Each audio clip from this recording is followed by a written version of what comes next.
There was a time when wrestling fans didn't just survive, we thrived. For just $9.99 a month, we got it all. Every single WWE pay-per-view, WrestleMania, SummerSlam, the Royal Rumble. No more calling the cable company. No more $60 charges on your parents' bill.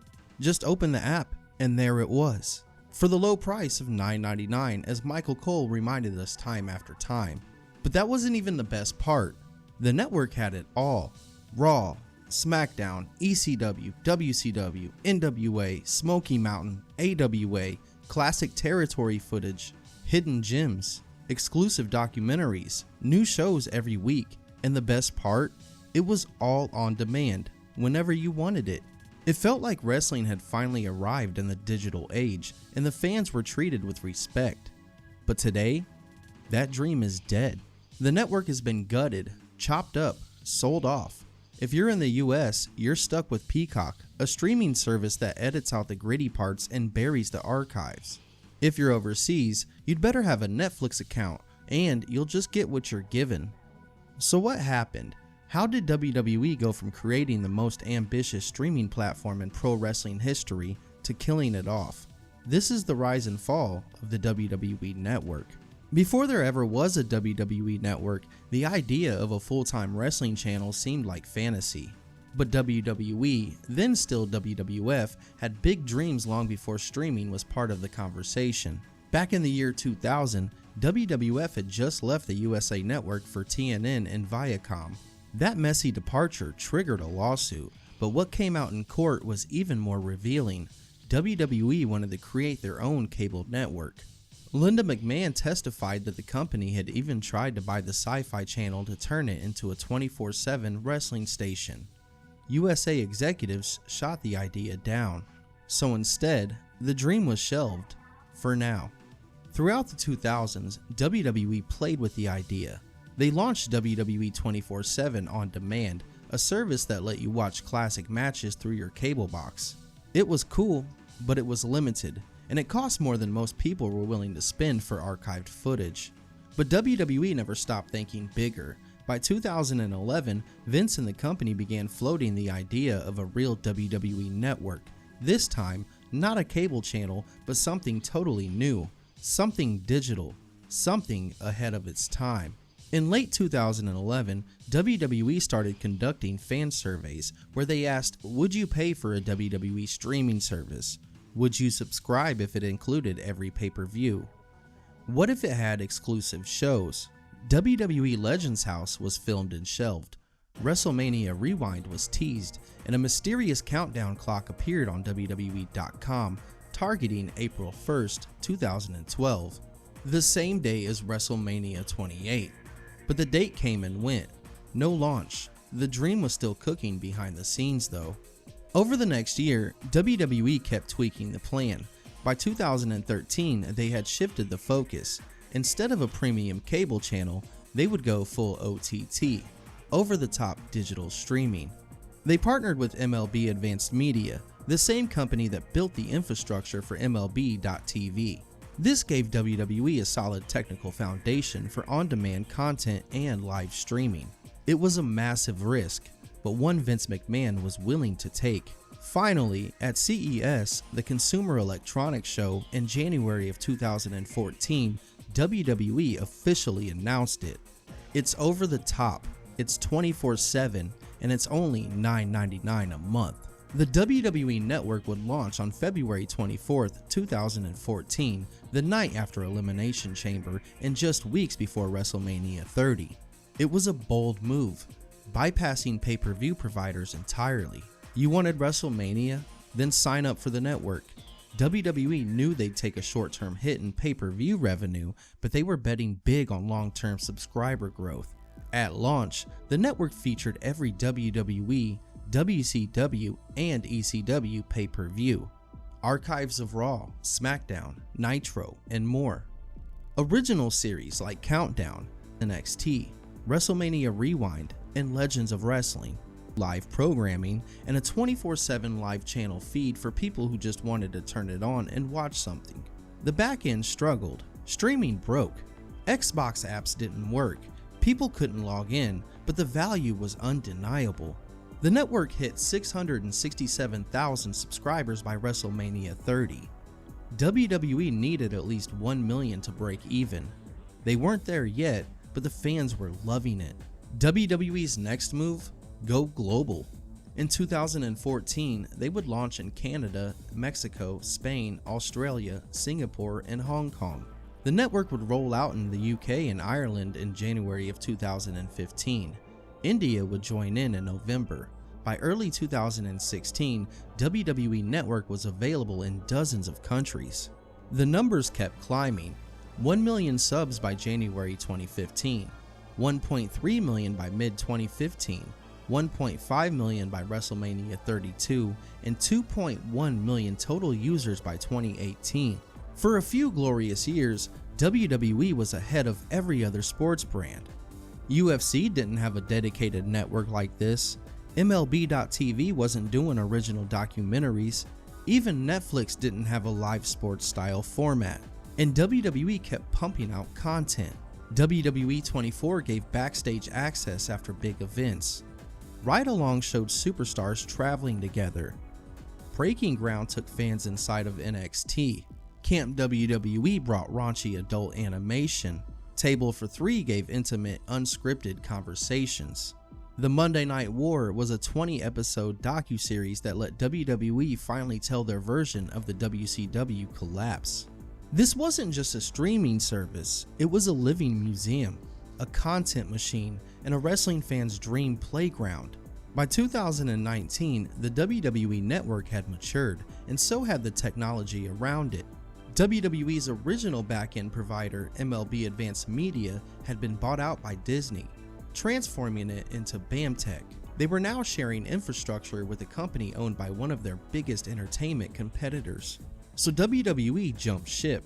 They signed a new deal with Endeavor Streaming, the same parent company behind UFC. WWE also partnered with Massive Interactive to handle the user's interface. The goal? Relaunch the network with a cleaner look, smarter navigation, faster performance, and full control.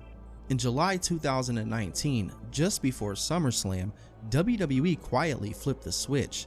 The new version rolled out with 1080p streaming, a superstars filter to search by wrestler, better playlists and categories, plans for offline downloads, and improved mobile and console app support. But not everyone was happy. In cutting legacy support, WWE dropped the network from older platforms like the PS3, Xbox 360, and some smart TVs. Fans who still relied on those were left in the dust. Still, the relaunch showed promise, even teasing the idea of multiple subscription tiers. There was talk of a free ad-supported version, the standard $9.99 tier, and a possible premium plan with indie content or early merch drops. It seemed like WWE was preparing for the future, but the world had other plans. In March 2020, the entire world changed. The COVID-19 pandemic shut down live events. WrestleMania 36 was held in an empty performance center. WWE had to innovate quickly, and part of that plan including opening up the WWE Network for free.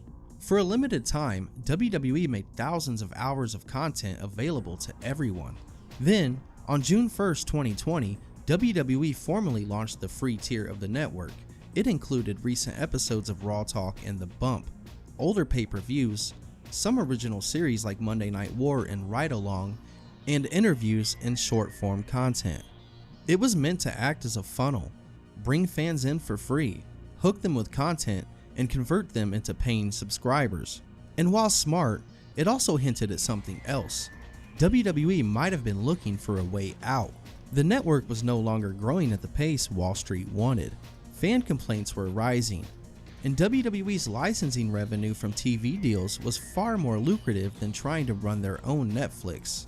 So the writing was on the wall. On January 25th, 2021, WWE announced the most controversial move in network history. The WWE Network is moving exclusively to Peacock. NBC Universal had purchased the US streaming rights to the WWE Network in a 5-year deal reportedly worth over $1 billion. The network as a standalone service would cease to exist in the US by April. All content would live under the Peacock umbrella starting March 18, 2021. For WWE, the math made sense.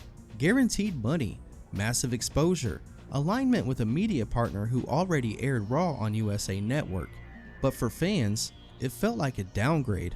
Suddenly, you needed a Peacock Premium subscription to watch what you already paid $9.99 for. The interface was worse. Search functions were clunky. The content library, incomplete at launch. Even worse, Peacock began censoring content. Classic Attitude Era moments disappeared. Roddy Piper vs. Bad News Brown from WrestleMania, removed due to blackface. Vince McMahon's 2005 skit, gone. The network had promised fans the full, unfiltered history of wrestling. Peacock offered a corporate safe version, one that NBC would be comfortable promoting during the Olympics. Suddenly, the dream of a wrestling-focused fan-first streaming home was over. WWE was just part of a bigger machine. While the US was busy adjusting to Peacock, fans overseas held on to the real WWE Network, but it wouldn't last. WWE started signing regional deals country by country. Each deal made WWE money, but every time the network lost another piece of its identity. Navigation was different, content changed, archives disappeared, and matches vanished. And worse, fans lost consistency. One country had full access, another didn't. Some had dubbed commentary only, others were missing entire shows. WWE was selling off the network and it was falling apart piece by piece. And then came the final blow. On January 23, 2024, WWE made their biggest announcement yet. Beginning January 2025, WWE content including Raw, SmackDown, NXT, documentaries, and PLEs would be moving to Netflix globally. It was the most wide-reaching streaming deal in WWE history. The company claimed this was the next evolution in fan experience. But for those who remember the WWE Network, this wasn't evolution, it was extinction. Emails soon went out to international subscribers. On January 1, 2025, WWE Network will no longer be available in your area. Netflix will become the exclusive home of WWE. In one swift move, the WWE Network was erased from nearly every country on Earth. The exceptions? A few territories where Netflix didn't have immediate rights, where the network would live on, temporarily. But for the rest of the world, WWE Network was finished. And what will be on Netflix? Well, it won't be the full archive. It won't be what fans once loved. The WWE Network was more than a streaming platform. It was the digital preservation of wrestling history, and the chance to relive childhood memories and discover matches we never even knew existed. And now, the history is scattered, censored, fragmented across platforms. What once felt like a revolutionary shift for the wrestling industry has become a case study in what happens when innovation gets swallowed by licensing. The network started with a promise: everything, everywhere, whenever you want it. But it ended with, please subscribe to Peacock and Netflix. Content subject to change. Let's be honest, WWE Network wasn't perfect, but for a few years it was everything we wanted. An actual love letter to wrestling, and now it's gone. Drop your favorite network memories in the comments below. What match or show did you binge first? What originals did you love? And do you think Netflix can ever truly bring that magic back? If you enjoyed this video, hit that like button and subscribe to Pinfalls and Pixels for more wrestling videos. Thanks for watching. This is Glocky and I'll catch you next time.